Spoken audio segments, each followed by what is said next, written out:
Hi again, it's Jason from Fraser Valley Rose Farm, and today I'd like to feature for you 10 or 11 perennials that are relatively new to me. I'm hoping they're new to you as well. Some of them are brand new items and some are just not offered that frequently in the garden centers. I'll start with an example here just to show you the format I'll be using. This is Delphinium nauticale fox, which is a little red larkspur, a little short guy, compact with those bright red flowers. Reminds me of a columbine, one of its relatives.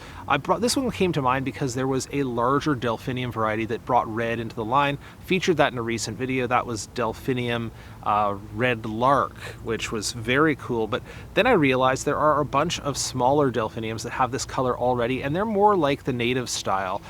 This one likes a drier location, as that's very contrary to the other delphiniums, so a somewhat dryish location. And so that's an example of the kind of information I'm going to present on each of these plants. Stick around, let's go find some more. And by the way, it is peach blossom time here in the greenhouse, which also coincides with my spring potting. And these are some of the new varieties that I'm potting up right now. Let's get a closer look. Well, here's a close-up on one of the varieties that I'm growing now. This is a Gaura called Gaura Gambit, and those are well noted for their butterfly-looking flowers over a long season. Gorgeous in the landscape, but I think that the variegated foliage with the white edges and the red tips is going to be the star of the show on this one. Quite nice.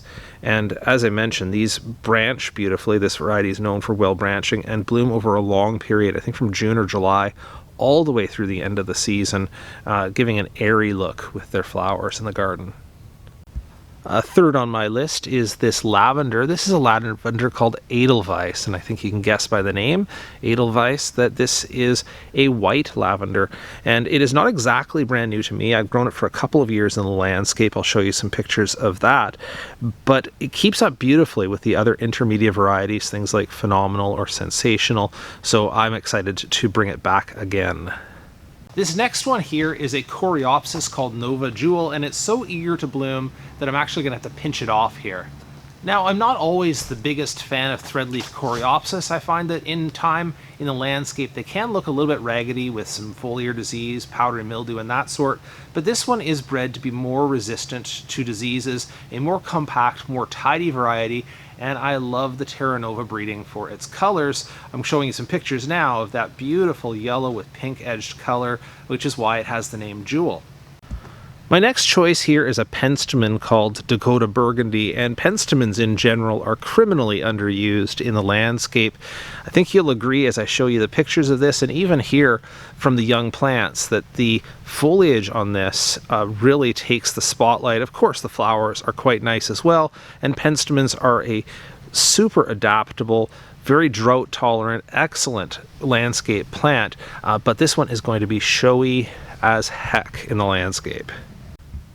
And right beside our penstemon is this echinacea. This is Guatemala Gold. Now, there's something to be said for those old school echinaceas that are tall and lanky and start blooming super late in the season, but not everybody has room in their garden for something that tall or wants something that starts blooming super late. And this answers a couple of those questions.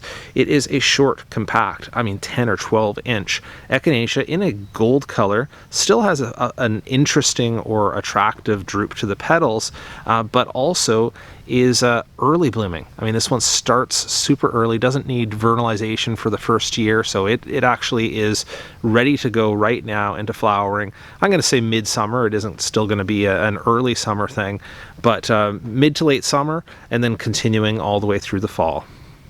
Well, would you look at this for the next plant on my list? I've seeded a tray of the Himalayan blue poppy, or I guess in this case it might be a Tibetan blue poppy.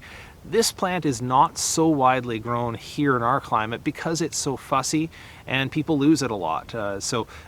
It's a growing habit or a life cycle thing that most of these will bloom once and then die. This one is actually expected to be a perennial in the garden, although probably a short-lived perennial. So for that reason, most garden centers don't love the conversation they have to have with their gardeners after they lose it after a year or two. But gorgeous in the garden. This is known as being the easiest to grow of the blue poppies. Even so, you're still going to want some shade, you're going to want some woodland conditions, cool soil. Those will all help it to thrive in the garden. The next one here is Helenium HayDay Orange. I think you'll see from the pictures here, gorgeous plant, nice color combination. This is a compact variety, and I've got it right beside that Coreopsis and that Echinacea that for the same reasons I mentioned. Gardeners do like these prairie plants for all their wonderful qualities, but they can't always justify fitting them into a more formal or tidy landscape if they're going to grow up and then just flop over. Some people don't want a stake, some people don't want a hoop, and some people don't want floppy plants. So that's why the breeding push on some of these goes towards still retaining some of those wonderful long blooming and resilient qualities, but getting rid of some of that extra height. To each their own, right? Now behind there you're going to see that I have crop cover that I'm going to be pulling over this tonight. I pulled it off this morning, and just as a side note, that's because these come from a warmer growing environment and I've potted them up, but I couldn't wait. I didn't want to wait until another month to get them started here, so putting them underneath that crop cover overnights keeps them resilient to the cold temperatures we're getting overnights and through the mornings. Okay, I've got 3 more plants to discuss with you, and none of them are potted yet, so they're here in this group of plugs and other larger little potted plants here. And the first one I'm going to talk about is a sedum called Peach Pearl. And first of all, look at all these different sedums with different colors coming in that I'll be growing this year. But the second one back, that's this one here, is a sedum called Peach Pearls, which will go from this color. It will darken up as it gets into the season, going a burgundy, and then as it blooms, it's going to move over to a peachy greeny color. I'll show you the pictures here. It's really attractive and stunning, and that's why I chose it. Just gorgeous form, gorgeous color, and the sedums are so adaptable, drought tolerant, cold tolerant, excellent plants. The next one I want to show you is back here, and I'll try to get in on some of the foliage here. That's a salvia called Pink Nebula, and Pink Nebula is indeed a very compact variety of salvia.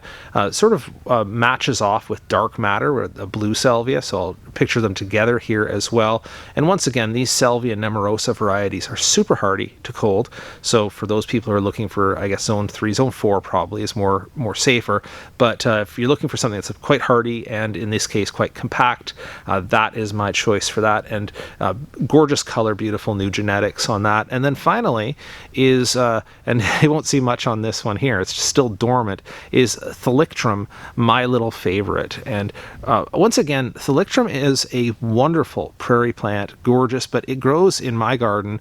The one that I like grows to about 8 feet tall, and very striking in a border of the size that I have, but really would not be suitable for containers or suitable for a smaller, more compact garden. So trust me, I have a lot of taller plants that I'm growing in my assortment here, but a lot of the new genetic does focus on those compact varieties, and this is one of those. So that is Thalictrum, my little favorite. All right, I promised you 11. I gave you 11 new varieties in my growing this year. If you missed it earlier on this year, before I even had plants in hand, I made another video talking about how growers select their plants, and I have probably another 20 different varieties that I highlighted there, so if you missed it, I'll link that here as well. And if you do like this style of video, let me know in the comments. I could go back through the greenhouse and give you a full walkthrough, or at least a semi-full walkthrough of what I'm growing this year that's new and interesting. So leave that comment down below. If you have any questions, please let me know.